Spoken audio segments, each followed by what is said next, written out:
नमस्ते दोस्तों, मैं हूं आपका दोस्त आनंद और आप मुझे सुन रहे हैं मेरे यूट्यूब चैनल पाठशाला 24 पे। आज हम इतिहास के एक किस्से की बात करेंगे जिसमें आमेर के कच्छावा वंश की एक शाखा जिसका शेखावत नाम पड़ा, जिन्होंने शेखावाटी पर शासन किया, उनके बारे में। आमेर में राजा सोढ़देव की 13वीं पीढ़ी में राजा हुए उदयकरण जी। उदयकरण जी के 8 पुत्र हुए कुल 12 रानियों से। 8 पुत्रों में से बालाजी जो थे, बालाजी को खाली 12 गांवों की जागीर दे करके सामोद के पास बसे गांव बरवाड़ा में 12 गांवों की जागीर दी गई। बाकी बड़े पुत्र को राजा बनाने का चलन पहले किसी ज़माने में हुआ करता था, वैसे ही चल रहा था। ऐसे करते करते बालाजी जो थे वो घोड़ों से बड़ा प्रेम किया करते थे। उनकी घोड़ों के पालन पोषण, उनकी नस्ल के बारे में जानकारी, उत्तम नस्ल के घोड़े तैयार करना उनकी आदत में था। बालाजी के बाद आगे मोकल जी आए। मोकल जी के पुत्र शेखा जी वे बड़े प्रतापी राजा थे। अपन आगे चल कर के इतिहास में शेखा जी के बारे में और भी बहुत सारी बातें करेंगे। उन्हें शेखावाटी का संस्थापक भी कहा जाता है सीधे तौर पे। तो शेखा जी के दादा बालाजी घोड़ों के प्रति अनूठा प्रेम था उनका, और उनको 12 गांवों के साथ में बरवाड़ा की जागीर प्रदान की गई थी, जो आज के सामोद के पास स्थित है, जीतगढ़ शाहपुरा के पास। ये भी सीकर ज़िले में आज भी विद्यमान है, अमरसर नाम से। ऐसे करते करते बालाजी ने अपने शौक़ को कभी मरने नहीं दिया और उन्होंने एक से बढ़ के एक घोड़ों की प्रजाति तैयार की। और हर बार वो अपने ज्येष्ठ भ्राता से मिलने आमेर जाया करते थे और वहाँ उनको एक उत्तम नस्ल के घोड़े प्रदान किया करते थे दशहरे के अवसर पर। ऐसे करते करते आमेर प्रशासन ने क्या किया, उस चीज़ को स्थायी तौर पे कर ही लागू कर दिया कि बरवाड़ा से हर बार दशहरे के मेले पे या दशहरे के दिन उनसे घोड़े, अच्छी नस्ल के घोड़े मंगवाए जाएं। ऐसे करते करते बरवाड़ा के ऊपर एक स्थायी शुल्क या कर, कुछ भी समझो, वो लागू हो गया था। वो लागू हो गया था। उसके बाद बालाजी की जो इच्छा थी वो ये थी कि मैं घोड़ों को देख रेख करता हूँ, तो इसकी जो पीछे की जो जागीर की जिम्मेदारी है वो क्यों ना अपने पुत्र को सौंप दी जाए। ऐसे करके उन्होंने मोकल जी को सारी जिम्मेदारी जागीर की सौंप दी। मोकल जी बाल्यकाल से ही जिम्मेदारियों को निभाते हुए आ रहे थे। उनको जागीर का अच्छा अनुभव हो गया था, चलाने का, शासन का। ऐसे करते करते बरवाड़ा से 12 मील पूर्वी कोण में नान गांव बसाया, जो आज के अजीतगढ़ के पास आज भी विद्यमान है। वहाँ नान की भूमि में असंख्य बरसाती नालों से कटी फटी भूमि रहा करती थी वो, लेकिन हरी भरी रहती थी क्योंकि उन खड्ड में हमेशा पानी रहता था। और ऐसी भूमि मोकल जी के लिए, उन घोड़ों के लिए बहुत अच्छी भूमि हुआ करती थी उस ज़माने के हिसाब से। ऐसे करके मोकल जी ने क्या किया, नान के ऊपर कब्जा कर लिया। नान पे कब्जा करने के बाद मोकल जी ने क्या किया, बरवाड़ा को त्याग दिया और नान में स्थायी तौर पर रहने लग गए।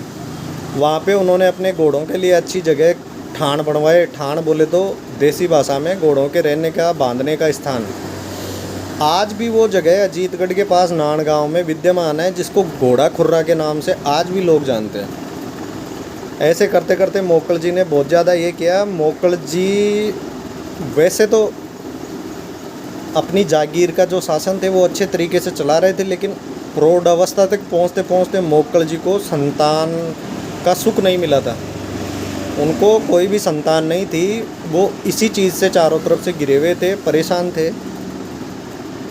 उन्होंने एक बार ये त्रिवेणी नदी के संगम पर वो साधु संतों की कोई टोली नहाने के लिए आई हुई थी। उसके पास गए और संतों को अपनी आपबीती बताई कि महाराज, मेरी बात ऐसे है, आगे वंशवृद्धि नहीं हो रही। वहाँ कोई उत्तम महात्मा ने उनको आदेश दिया कि आप तो वृंदावन जाओ और वहाँ पे जो विद्वान हैं उनसे इस बारे में अपनी राय रखो। उनकी आज्ञा को सिरोधार्य रखते हुए मोकल जी वृंदावन गए। वृंदावन जा कर के वहाँ नदी में स्नान करके उन्होंने साधुओं को अपनी समस्या बताई। वहाँ के महात्मा ने उनको आदेश दिया कि आप जो है आज से गौ सेवा व्रत पालन करना शुरू कर दो, गायों को पालना शुरू कर दो, आपकी इच्छा अवश्य पूरी होगी। मोक्कल जी को श्री गोपीनाथ जी की मूर्ति दी महात्मा ने और साथ में मंत्र की दीक्षा दी। इसके बाद ही समस्त शेखावत कौम जो है, समस्त शेखावतों के अंदर एक दूसरे को अभिवादन स्वरूप जय गोपीनाथ जी की आज भी बोलते हैं, वो वहीं से प्रचलन शुरू हुआ था। इसके पहले जो भी शेखावत राजा थे वो शैव मतावलंबी थे। शैव मतलब शंकर भगवान को मानने वाले थे। महात्मा जी के आदेश को चरणामृत की तरह मानते हुए वो मोक्कल जी वापस वृंदावन से नानगांव आए और इस यात्रा के बाद एक आशा की नई किरण के साथ उन्होंने गायों का पालन शुरू कर दिया। अब वो साहब बिल्कुल ऐसे रहने लग गए जैसे आगे आगे गायें और पीछे पीछे जैसे भगवान श्री कृष्ण गायें चरा रहे हो अपने बाल रूप में। ऐसे करते करते साहब बहुत टाइम हो गया, उनको कोई दिख नहीं रहा था किधर से भी कोई आशा। गाय चराते चराते उनको बहुत समय हो गया।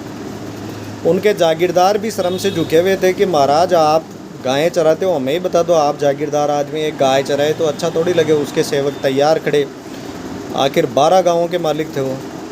इसके बाद में उन्होंने दिनचर्या अनुसार अपनी गाय एक दिन खोल के रखी थी और जंगल के अंदर जाते ही क्या देखते हैं, ककेड़े के पेड़ के नीचे कोई फकीर आराम कर रहा है छोटी सी छाया में, श्वेत वस्त्रधारी।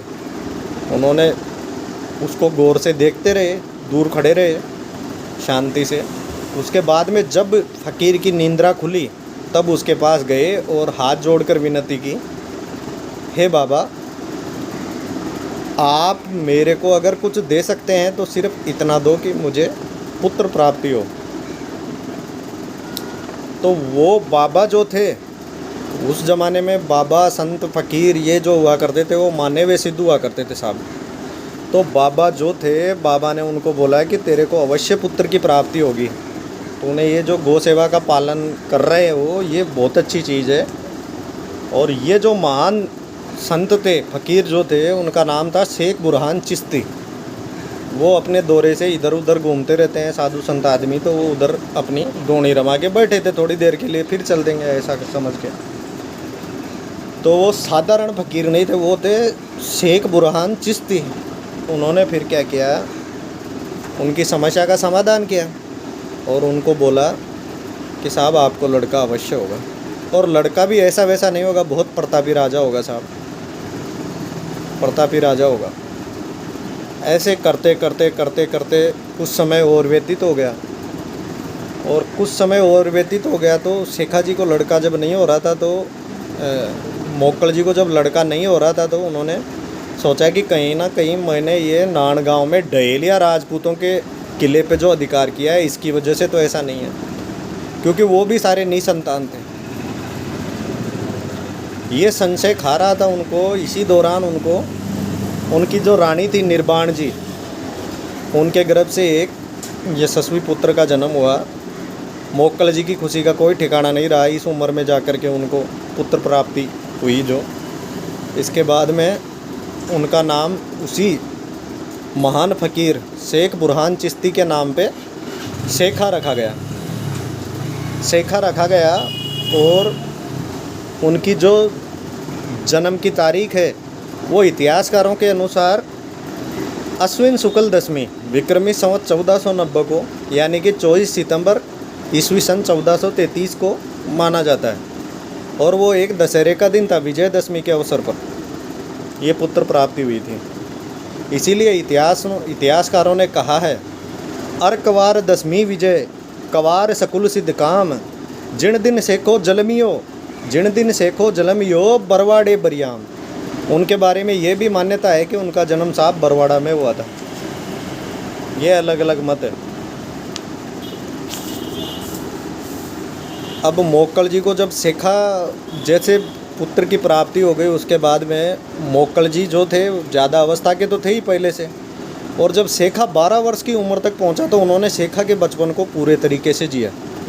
बचपन में उसके साथ खेलना, व्यवहार करना छोटे बच्चे के साथ। तो उन्होंने साहब शेखा जी जब 12 वर्ष की अल्पायु में थे तो उनके सिर से पिता का साया उठ गया था। मतलब उस समय विक्रमी संवत 1502 चल रही थी, उसके अंदर मोक्कल जी का स्वर्गवास हो गया। अब शेखा जी जब नाबालिग थे और उनके शासन को देखते हुए उनका जो संरक्षक था वो बनाया गया साहब उनके काका खीवराज को। और खींवराज ने उनका पूरे शासन में ध्यान दिया और उनको प्रौढ़ नहीं होने तक उनकी पूरी जिम्मेदारी ली। ऐसे करते करते 4-5 साल तक खींवराज ने उनका ध्यान रखा। 16 वर्ष की उम्र तक आते आते शेखा जी ने अपना राज्य प्रसार की योजना बनाने लगे और इसी दौरान उन्होंने अपने मंत्रियों सलाहकारों इनसे सलाह भी लिया करते थे। इसके आगे का जो भाग है शेखा जी का जो राज्य विस्तार है, उनके 16 वर्ष के बाद आयु का जो भी क्रम होगा वो अपन आगे जानेंगे। तब तक के लिए मैं आपसे विदा लेता हूँ, आपका दोस्त आनंद। जय माता जी की। खम्मा गणेशा। मेरे चैनल पे बने रहिए। आपको अगर इतिहास के रोचक किस्से पसंद आते हैं तो आप मेरे चैनल को लाइक शेयर और सब्सक्राइब ज़रूर कीजिए।